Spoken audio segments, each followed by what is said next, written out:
Hello everyone and welcome to my new video. And what is this video about? Well, it's about mc.grains. What's mc.grains, I hear you say? Is it some hot new drill rapper to come out of South London that you've not heard about because you're not as cool as me?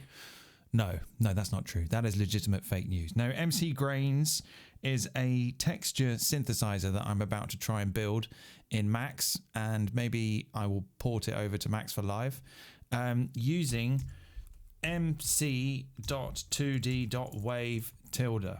What is that? Well, it's a two-dimensional wavetable lookup oscillator, I think. I've been playing around with MC for the last week or so. It's been out for about a year, or maybe around that time. I completely looked over it because when I first heard about it coming about, I was a little intimidated by it. But now I've kind of got the basics. I'm fairly comfortable to explore it and maybe make something that's worth sharing with you. I would like to point out that I will be appropriating techniques from a couple of YouTube videos by some guys I'd like to check out. One of them is the MaxMSP live stream #1 with Tom Hall, where he talks a lot about, the sort of fundamental MC stuff and makes a fun patch. And there's some nice chat and all that. And I was there. And then the other one is this by Dude837. We all know this guy, which is a kind of very informative video about 2D.wave tilde. This is some classic vintage Max tutorial stuff right here. So I will put links to those in the description for this video. Go and follow those chaps. They are very nice men. So MC basically, well, 2d.wave.tilde, which I shall just type in here, basically takes an audio file, splits it up into these bits called rows, uses one phaser to phase through each row and a second phaser to select which row is currently being played. Although it doesn't have to be a phaser, it can just be an MSP signal of any kind. It took me a little while to wrap my head around it, but I've kind of got the grasps of it now. I guess that a good way to kind of visualize it might be to use a live.grid. And if you imagine that the grid is the wave file, the rows along here are each of the rows that the wave file has been chopped up into. The signal that's controlling the x-axis going this way controls the speed or transposition at which each row is being played back. So if you imagine a phaser going zip, zip, zip, zip, zip, like that, the speed at that phaser will affect the transposition of that single row, or you could think of it as a slice of the audio file. And the y-axis signal or phaser goes up and down the rows to choose which one is being played at that point. I think that's how it works. Anyway, blah. We're going to use mc.2d.wave, and MC is multi-channel, which means that we can do some incredibly complex processing without too much fuss. I'm a little new to MC, as I explained earlier, so there's a couple of things that maybe more experienced people out there might call me out on. That's fine. I'd like to know what I'm doing wrong. This is going to be a long video. If you're new to my videos, I should warn you that I ramble. I don't edit. I don't write scripts. I don't have time for that shit. I'm too busy living my life, sat in my pants, watching Netflix and doing max patches. All right. So get comfortable. This is going to be a long video. And I am just going to take a short break.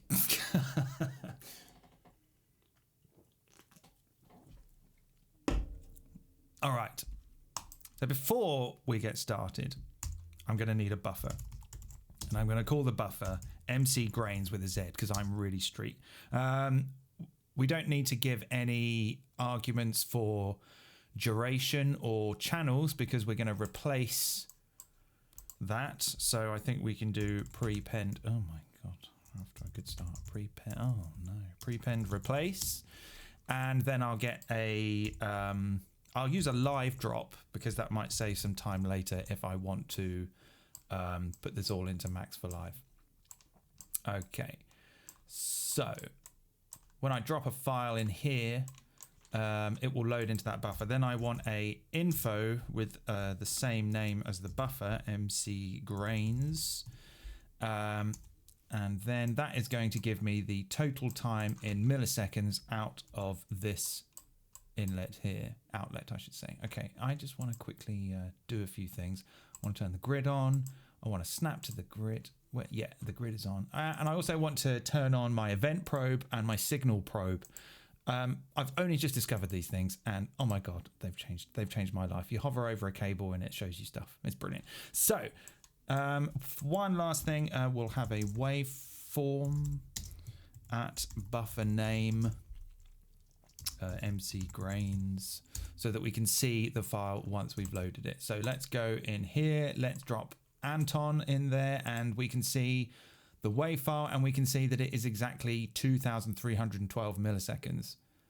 That doesn't need to be a float, but I've done it anyway. Right, I just need to quickly look at my rehearsal patch because this bit's a little bit complicated. Right, so let's just start with a regular mc.phaser, and let's get a mc.easy DAC so that we can maybe hear some stuff. So I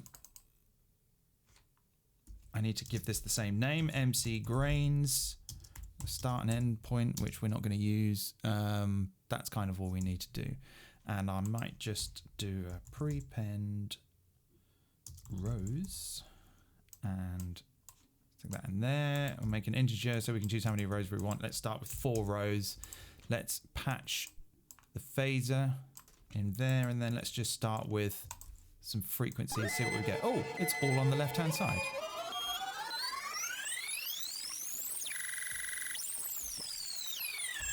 All right, so maybe whilst we're here, let's chuck in a mc.mixdown to 2 channels at auto gain 1 at pan control. I think this is fine. Okay, put that in there. So currently, this is very bare bones MC stuff. So what have we got? We've got a phaser, and the phaser, we need a second one. Okay, we need a second one. We've got a phaser for the x-axis, which is this one, and a phaser for the y-axis. The x-axis is going to phase through that row at the speed of the phaser. So basically, like the faster the phaser, the faster the row will play back according to how many rows we have, and then the Y phaser will tell us which row to play back. The mix down is basically summing the MC to 2 channels. The auto gain basically just kind of stops everything blowing up your speakers. The pan control we'll get to later. So in basic, very basic terms, okay, I don't want it all on the left hand side. I'll explain this in a minute. Okay.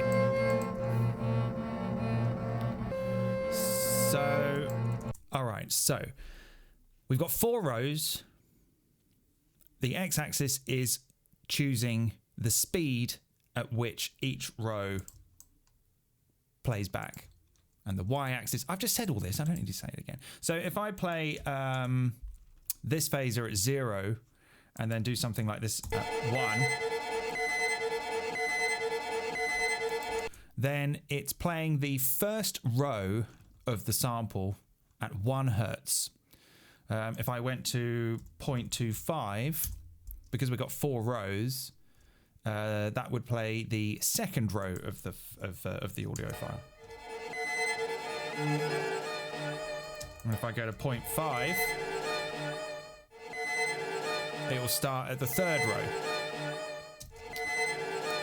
As we increase the rows, we get... Oh dear, that doesn't sound nice. As we increase the rows, we'll get more density. We'll get more rows. We get more chops. The sample is chunked up like more densely. Let's go with like 64. So phases. The phase of the y-axis is scaled from 0 to 1. So effectively, the entire sample, the length of the sample, gets scaled to 0 to 1, which is nice. I quite like that. It's nice to kind of have like a parameter in terms of, you know, everything just being between 0 and 1 is quite nice. So if I was to start to increase this a little bit.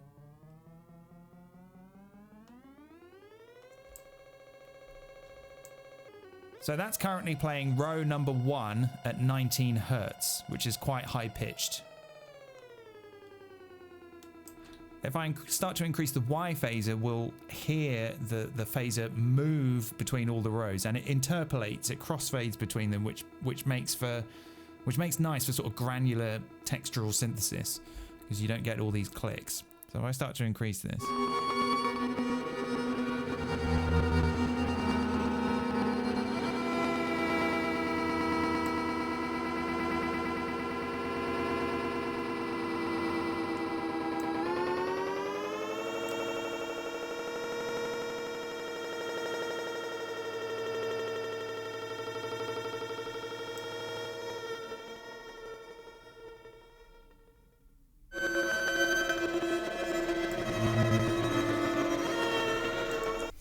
Okay, so quick guzzle of beer.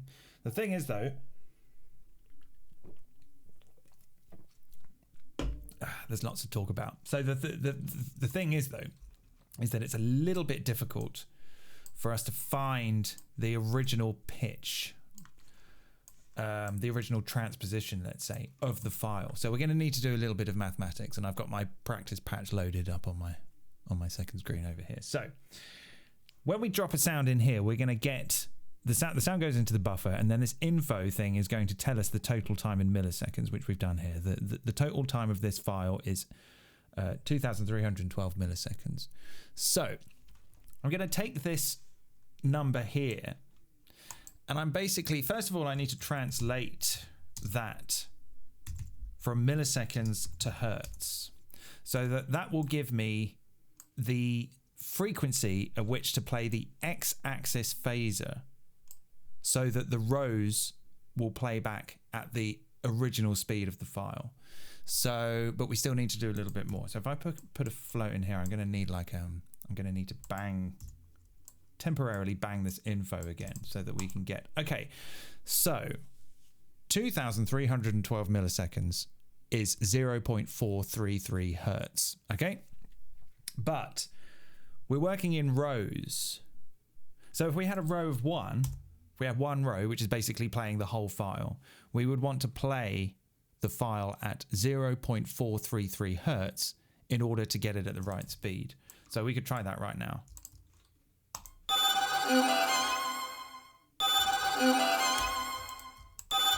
Beautiful, okay. But as we change the amount of rows, the x-axis phaser needs to increase, I think, or decrease accordingly, so that it maintains the original pitch. So we need to do a little bit of math here. So I'm going to get a float, and I'm going to patch that float into there, and then I need to bang that float. Oh my God, I'm looking at a patch as a reference that's really far away and I've got dreadful eyesight. So this trigger, first of all, well, actually not first of all, lastly of all, is going to bang this float. And then what we're going to do is we're going to multiply the total time in hertz by the rows, the amount of rows that we have. This means that as we dynamically change the amount of rows, then we can update the phaser to make the rows play at the speed that we want. So keeping this integer number here to update our rows, I'm also going to take the integer into this bang. It's going to send the integer out to this multiplication and bang the float from here, which should mean that, provided that the sound is loaded, if I update this, I hope I've done this right. Yeah. This number here that gets updated will be the new rate of our phaser to phase. So I might just chuck this over here, put that in there. Okay.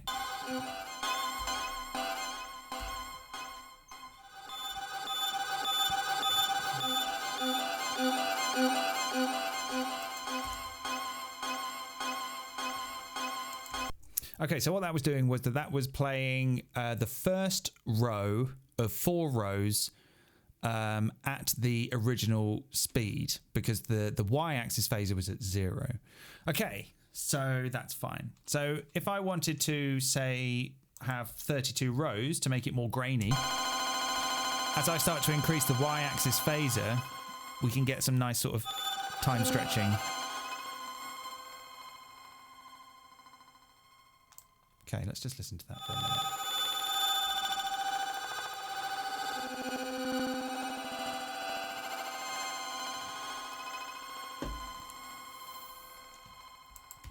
Okay, good.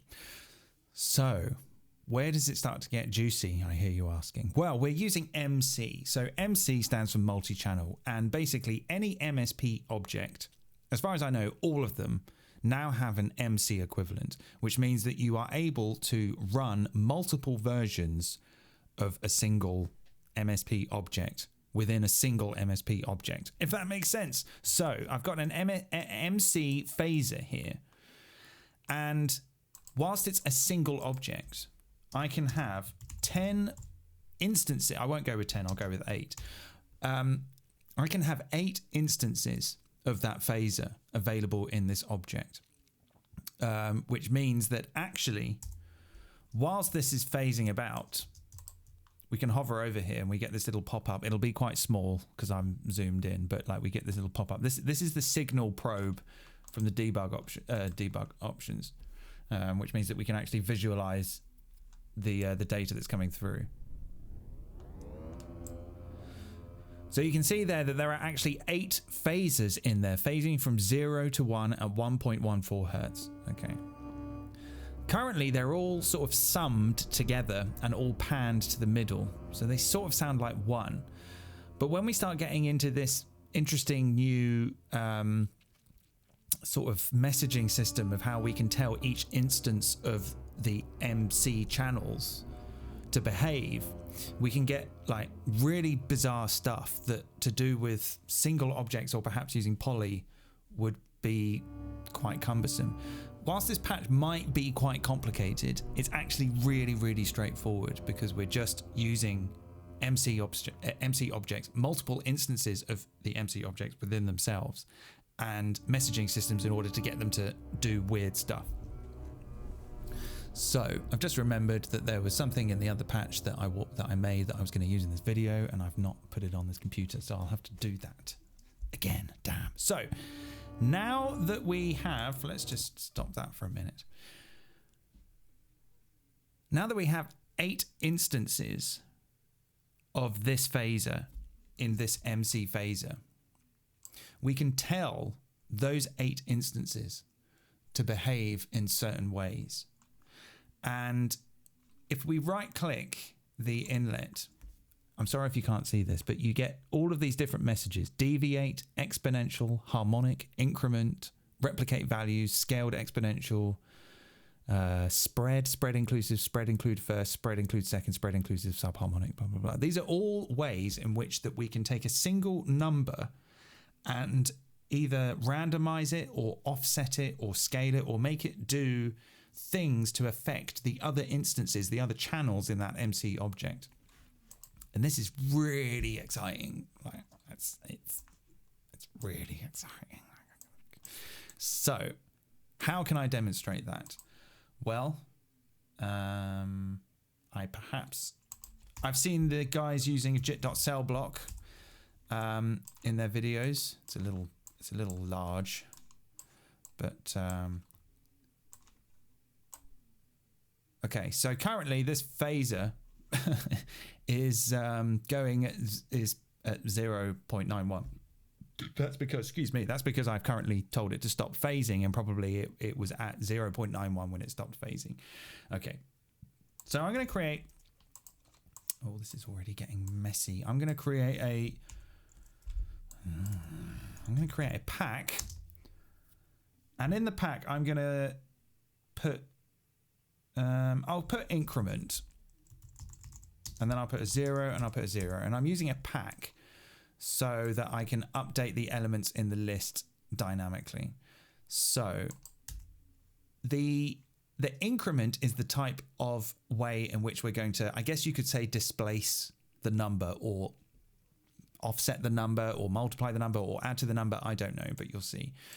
The first number is how much we are going to do that, and the second number is our kind of base number. So if you imagine that this was, say, an oscillator, our second our number here would be the frequency at which we want all the oscillators to start at. Let's say it was 5,000 hertz, and then this number would be how much we would want the other oscillators around that to tune or be displaced. So if we set it to 10, then it would increment up 10 hertz from 5,000. So let's take the output of this bit of maths here to tell. Oh, okay. Oh, I didn't plug it in. Okay. Let's do that again. Okay, so currently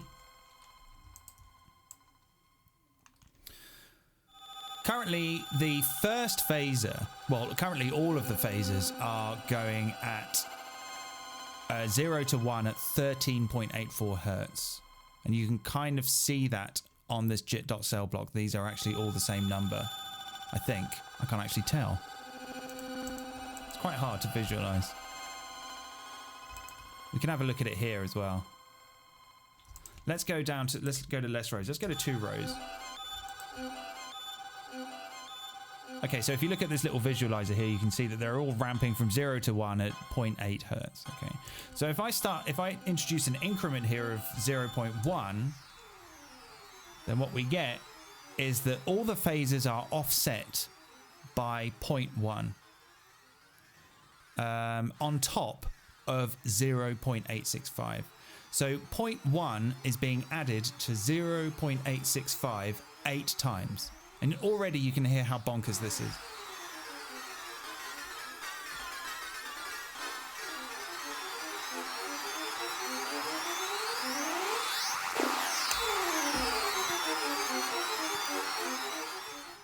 Okay. Brilliant. So there are different types of messages that we can use.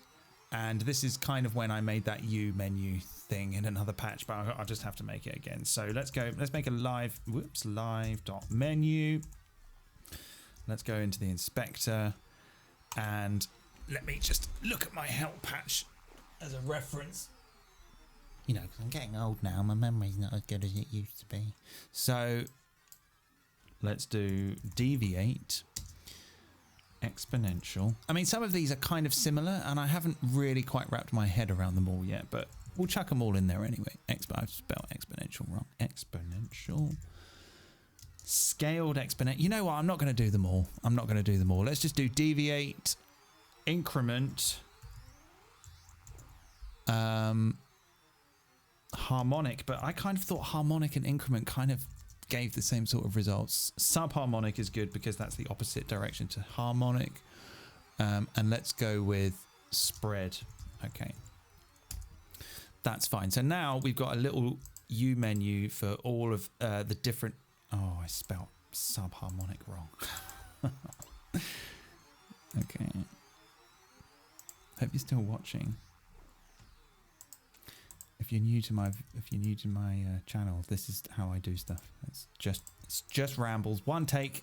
So okay, I'm going to take the output of this U menu, live menu, into the first input of this pack, which means that I can dynamically update this part of the list here. So I can choose deviate. Deviate is just kind of like it randomizes it. So if we look down here, the phases are now kind of slightly all going at different speeds. So those 8 phases are playing back 8 instances of 2D.wave in mc.2D.wave. We don't need to set the channels because the channels get carried down. They kind of get sent down the line, as it were. So I've set 8 channels at kind of the top phaser here, which means that well, this is summing them down to 2, but you can see here that there are 8 channels coming out of it. So we are offsetting 8 phases into 8 playbacks of that. But we will need to do it with some of these other oscillators. So what we've kind of got there is we've got some options for the playback speed of the sample, the 8 channels of the sample. We've got our phase here, our main speed, according to how long the sample is. As we adjust our rows, can't really hear it, sorry. As we adjust our rows,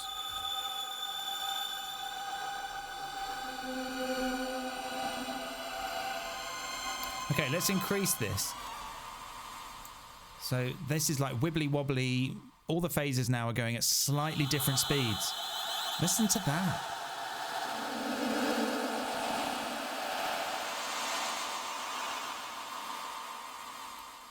All right. Try not to get too carried away. Okay. Okay, maybe we might want to change the overall transposition. So I'm going to take the output of this MC phaser, create an MC dot plus, patch it, say goodbye to it for a second, patch it into here, take it into here, and maybe let's go like that. And then I'll take a float here, patch it into here, and then what we can do is we can add frequencies to all the phases to sort of do like transposition. So if I put it to 0, I might have done this wrong. Oh yeah, I have done it wrong. I need to check my patch, my help patch. Right. This is one of the most complicated patches I've actually, maybe not the most complicated patch I've made, but the most complicated patch I've made in such a short space of time. So okay, I'm going to take an mc.sig,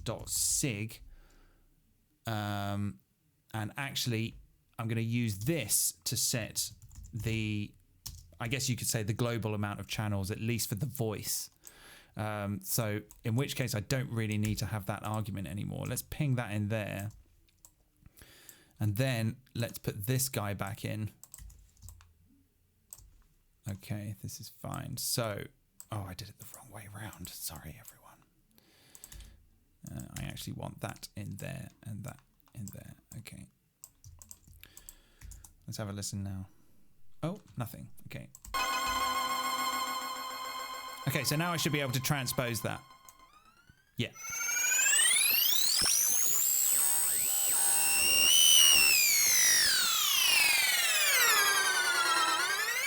And I can increase the deviation to get this, just get weird noises. It's all about weird noises. Welcome to my channel, everyone. I make weird noises.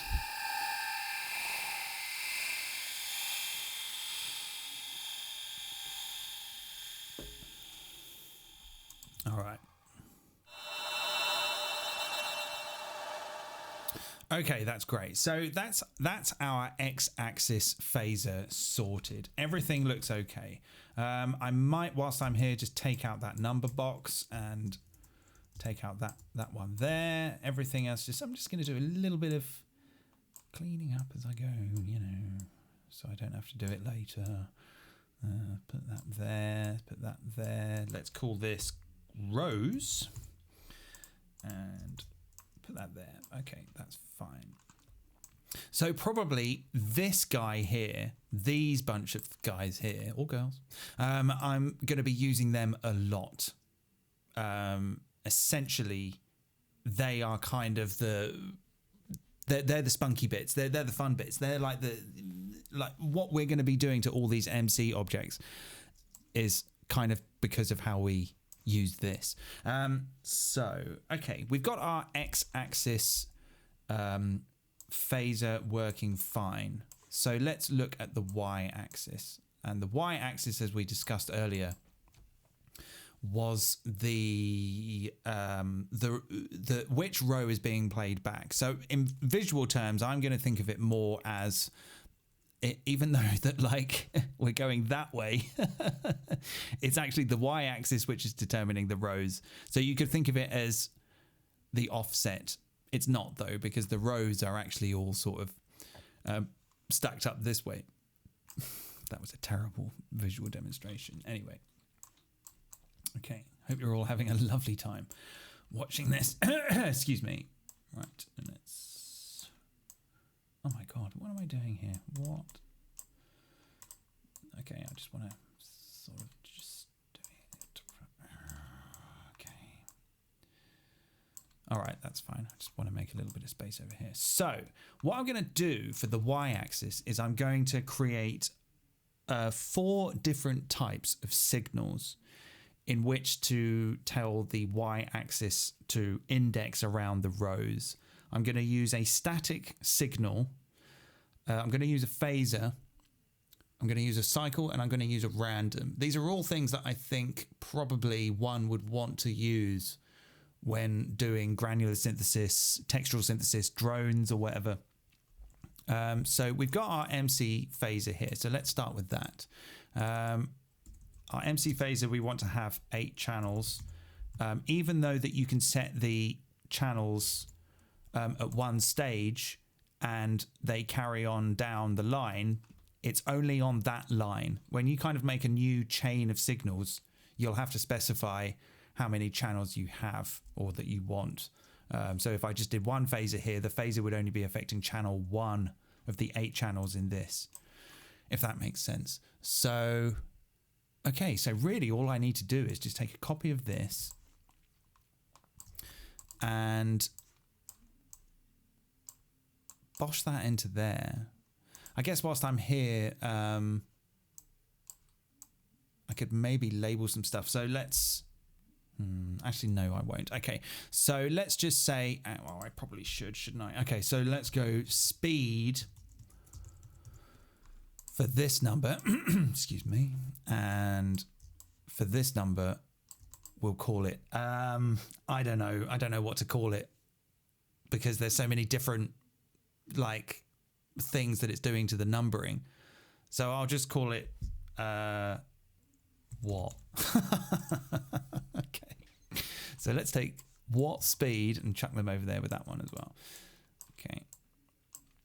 But for the phaser, this is going to be quite easy to explain.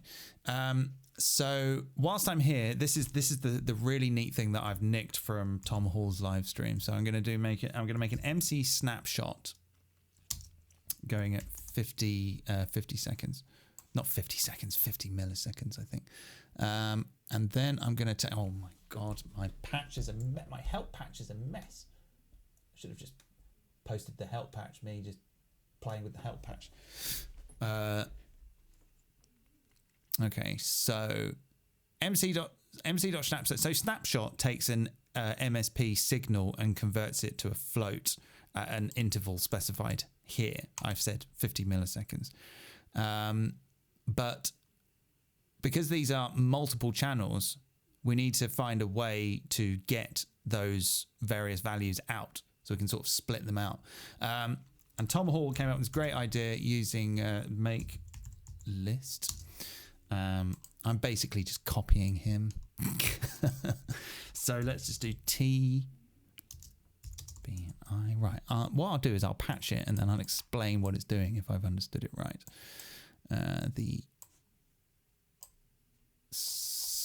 All right. So basically what happens is out of here we get a voice number. Okay, so I'm guessing a voice number is the channel. And here we get the value.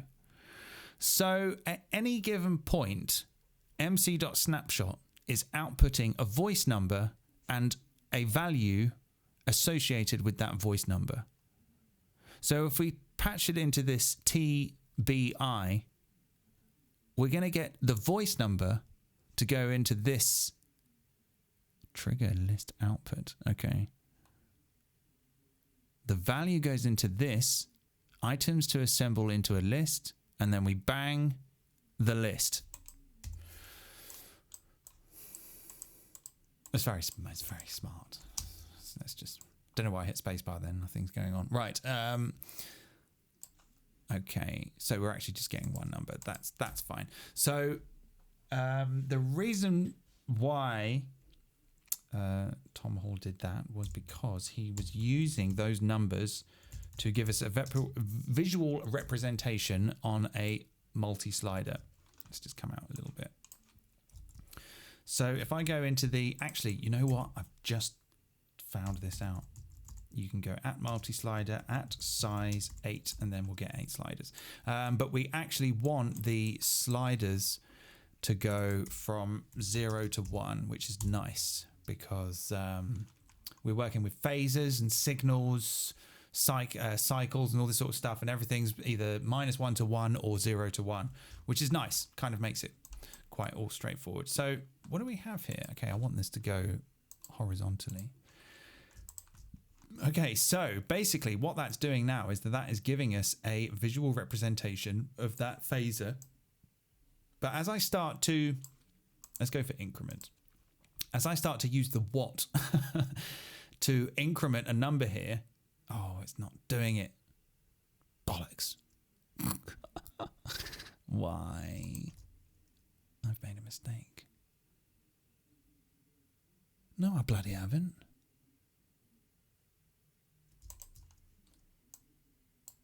Do I need to specify the number of? Do I need to specify the number of channels on the snapshot?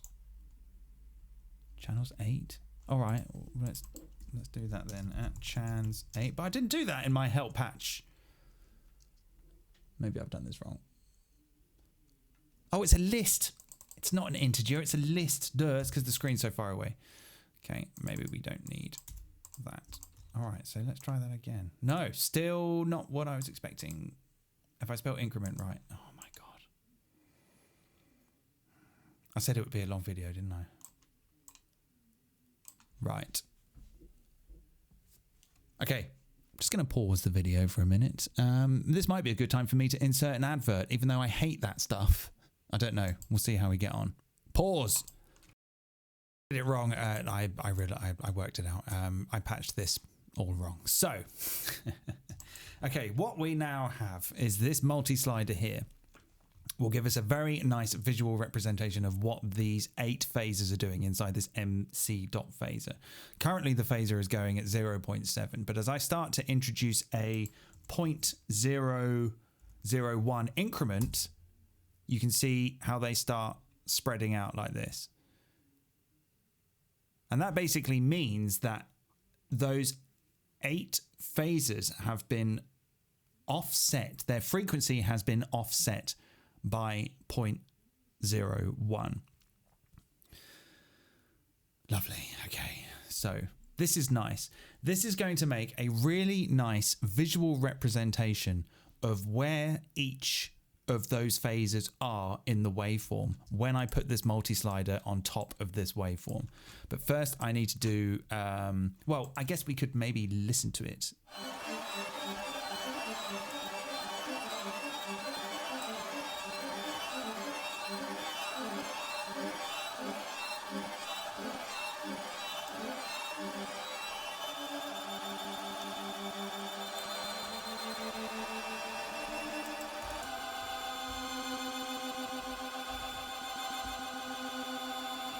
Okay, so just leave that quietly whirring in the background. So I'm going to go into the waveform inspector. I kind of want to ditch a few of these things, show the ruler. I'd like to get rid of those lines. How do I get rid of those lines? Damn it. Okay, I can't get rid of the lines. Snap to nothing. All right, okay. Oh, no ruler click. Oh, I don't know. I'd like to ignore the click. I don't really want it to do anything. Okay, that's fine. So, all right, now let's go to our multi-slider. Let's make the background with 0 opacity, and then let's just pick a slider color that's completely different to, let's go with orange. Okay, that's great. So, for now, it's pretty ugly, but I will Yeah, what shall I do? Okay, I'll move all this up here. Oh, gosh, it's pretty bad. Let's move all that up there. And then we can take this and we can overlay this on top of the waveform. Okay, now we've got this really, really nice visual representation of where each of those 8 channels are in the waveform. Let's try something different. Let's try deviate. Let's deviate by 0.1 and go for a slightly faster phaser. So you can see, let's zoom in a bit. You can see that those phasers are all slightly offset and they're all going at slightly different speeds. This one's going really slow. This one's going really fast. It's so interesting. It's just, it's good. It's good stuff. It's a good time to be alive. Look at it. Look at these fun things. Let's go with increment again. Let's reset the phaser, the phase of the phaser, and I'll just introduce. Watch them like go in and out of phase. It's really fun. Look at them go. Woo! They'll line up again in a little while. It's really like Steve Reichian.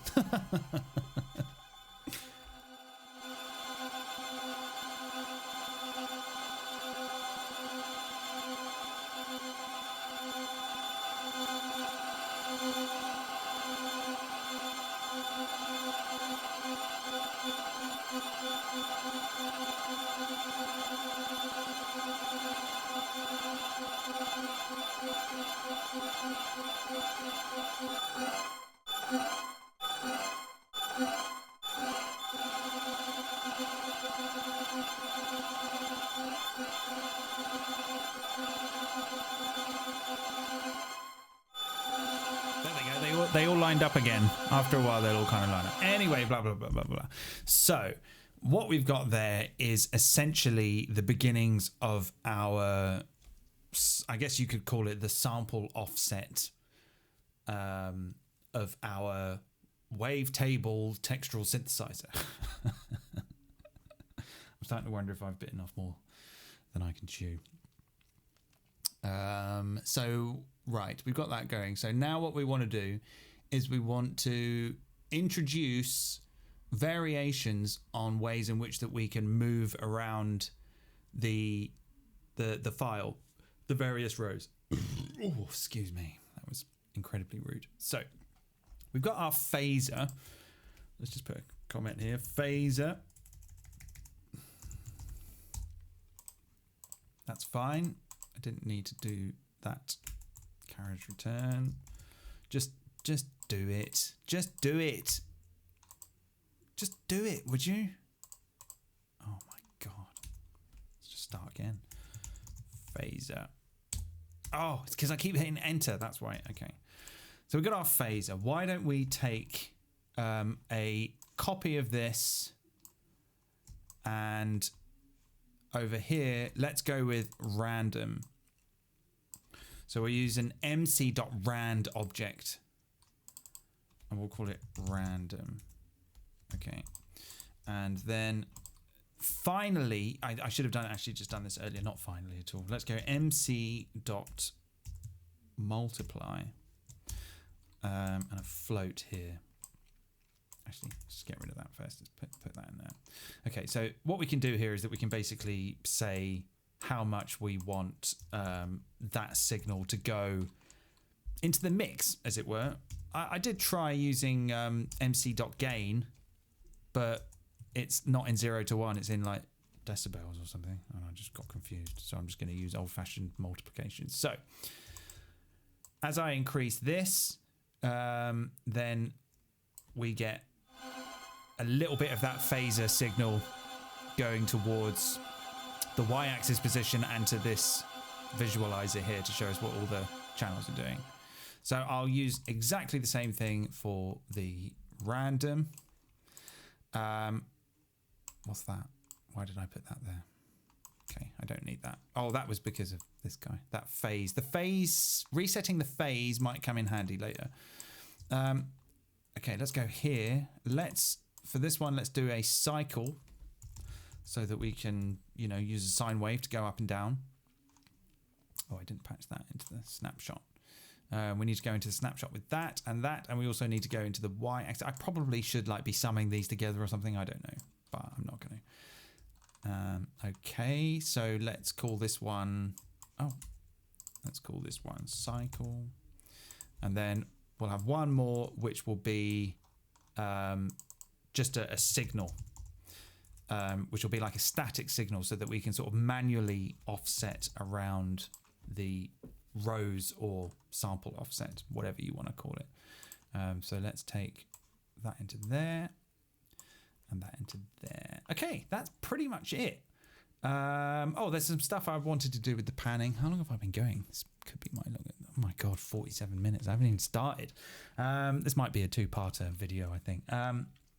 So yeah, let's kind of like have a look at this now. So we've got like our various sources for modulation. Let's see how much I can zoom in. So, yeah, this is going to be difficult to sort of squeeze into the whole screen. Okay, so if I sort of knock down, let's just use the static signal down here for now. The 2D.wave object is looking for signals from 0 to 1. So it probably would make sense to tell this number here to go from 0 to 1, so that we don't just go into values that that we don't need. So if I multiply this signal by 1, tell you what, let's take a copy of that, put that in there. If I multiply the signal by 1, what do we get? Okay, so we can manually offset around the sample. So as I turn that number, you can see that the orange lines are moving around the sample. So as I introduce, say, let's just go with harmonic. If I give it an harmonic value of 0.01, you can see already that those orange lines have been slightly offset. So as I move that around, all of those are going to move together, slightly offset by each other. So I increase that, we'll get a larger offset. Okay, this is good. This is good. And then when they all go to 0, they all kind of line up again.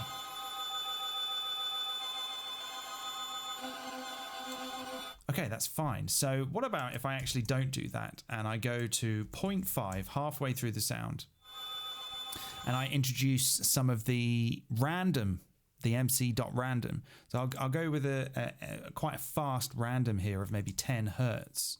And then as I introduce that into the mix, you'll see that we'll start wibbly wobbling around this position set by this mc.sig. There we go. Woo! So we can kind of create these kind of jittery clouds. And then as I move, as I move the offset around here, we can move the jittery clouds around the sound. At least I think that's what it's doing. It's quite hard to, it's what I'm hearing is not what I'm seeing.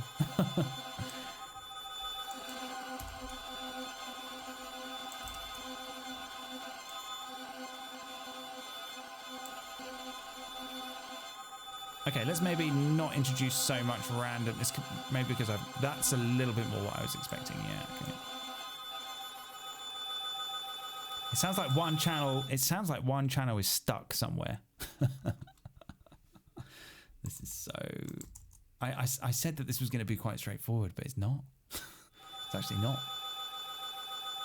What is that one voice that's stuck somewhere? Is it because of this phaser? Let's reset. Let's just reset everything. Okay. That kind of had the effect I wanted. Okay.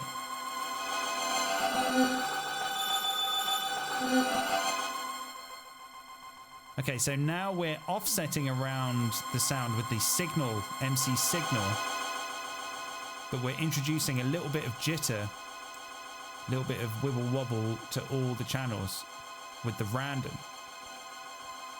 Okay. So what what about if we actually don't use the signal and start to use the phaser?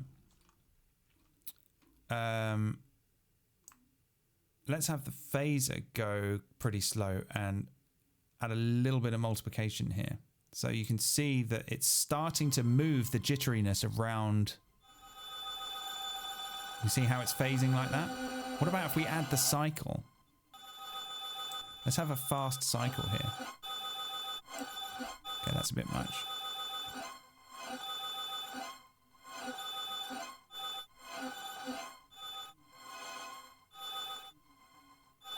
There we go. Oh. There we go. That's what I was after. So let's look at what it's doing here.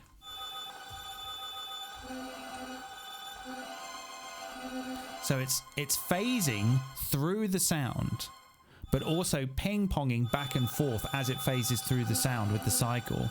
And the random is giving us a little bit of random jitter as it does that. Think. So as we increase the amount of rows, we'll get a much more granular sound. Let's go for 127.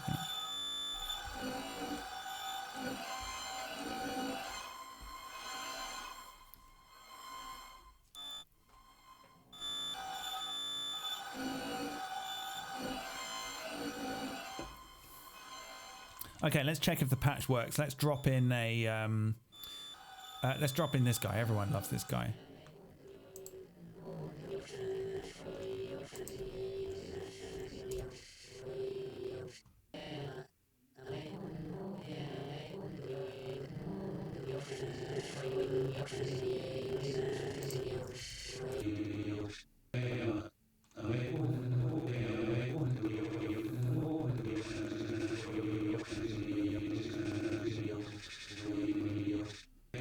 See if the transpose works.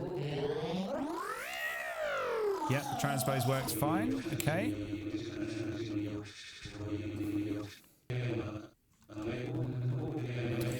Okay.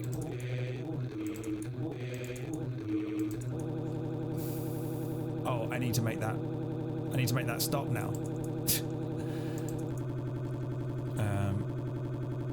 I need to make that be quiet. I guess I'll do that. Okay, so, all right. Confused or satisfied?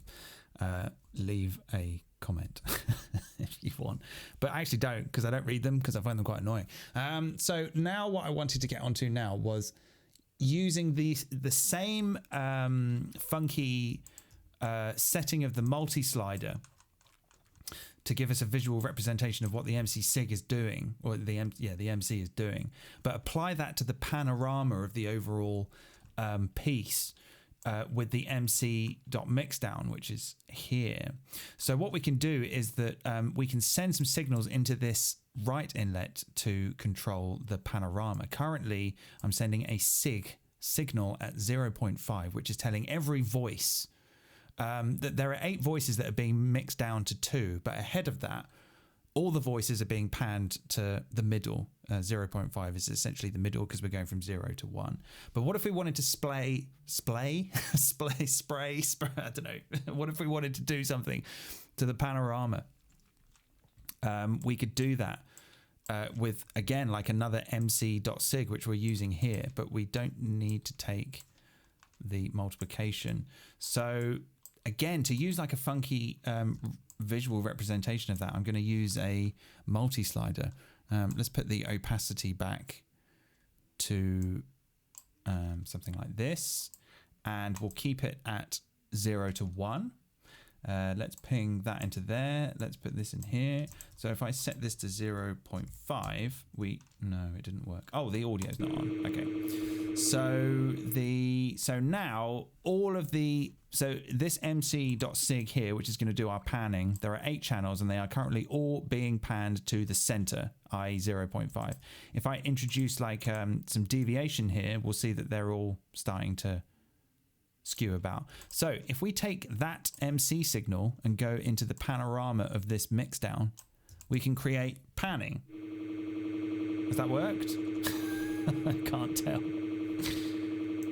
Oh yeah, there we go. So it's actually not speed, it's just, it's not speed at all. Let's just call it sig for now. It's a very messy patch, we'll clean it up later. So you can hear that what I've done is all the voices are being panned according to which type of message I tell the MC, the MC object to displace all the channels. If we go for increment, if we go to increment, set the signal to 0, we can see with the visualizer here that they're all kind of being equally panned. Look at that. So now all of those 8 voices are being equally panned all the way from left to right. Cool. So let's bring back the crazy modulation.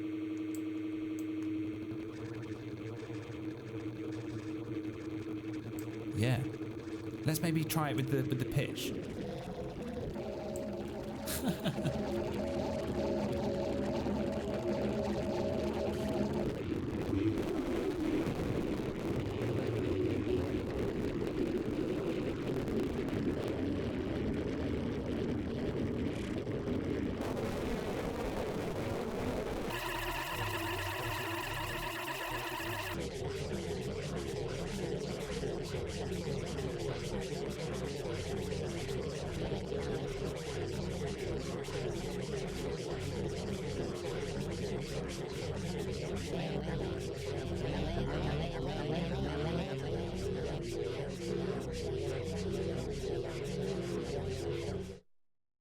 Okay, maybe I should save this in case something dreadful happens. So I'll just call it mc.grains. Okay, I think we're probably coming to a good time to round up now.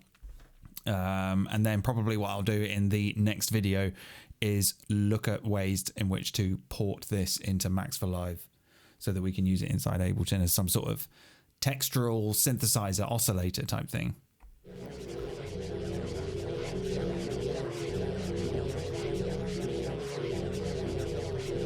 I might just do a little bit of cleaning up whilst I'm here. So this is all god awful. Look at all these leads. It's just, actually, you know what? I'll leave it. I'll leave it until next time. Okay. We'll just have a little bit of a play with it, maybe.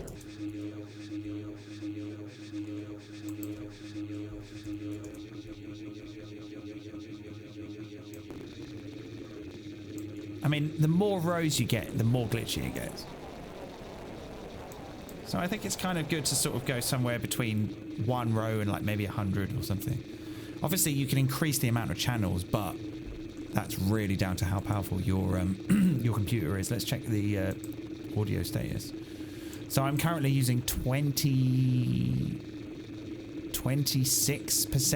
CPU. I think that's high. I think that's quite high. So I'm using like loads of MC objects here. So I'd imagine that it is very resource heavy, but it's so simple to get interesting stuff going. And it works with everything. I've tried it with comb, tried it with tap in, tap out, tried it with groove. I've come up with weird stuff, and it's such a nice bit of technology. I'm really, really into it right now. Yeah, I guess that's a good time as any to stop.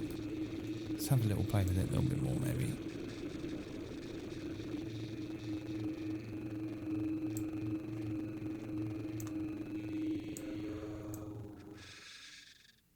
Oh, it's gone. Where's it gone?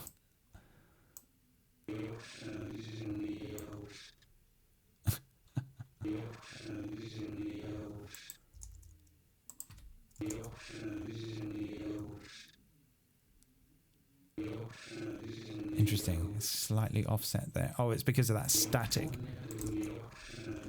Yeah, so obviously as you add all the signals together, basically what I've done here is made a really crap make noise maths with mixing all of these signals together. So if you imagine that, like, if you've got loads of signals of varying shapes coming in and they're all going from 0 to 1 as you kind of boost or attenuate or whatever, those numbers will increase. So you kind of need to be quite careful with how much you boost or attenuate those signals, I guess. Okay, so I hope you found that useful. I'm going to go and put this on my Patreon now. If you enjoy MaxMSP, and you would like regular downloads, or you would just like to support me to keep making videos like this, please check out my Patreon. I'd be very grateful. And probably what I will do in part 2 of this video is look at porting it over to Max for Live so that we can make a Max for Live device out of it. Okay, so thanks very much. Indeed. See you next time.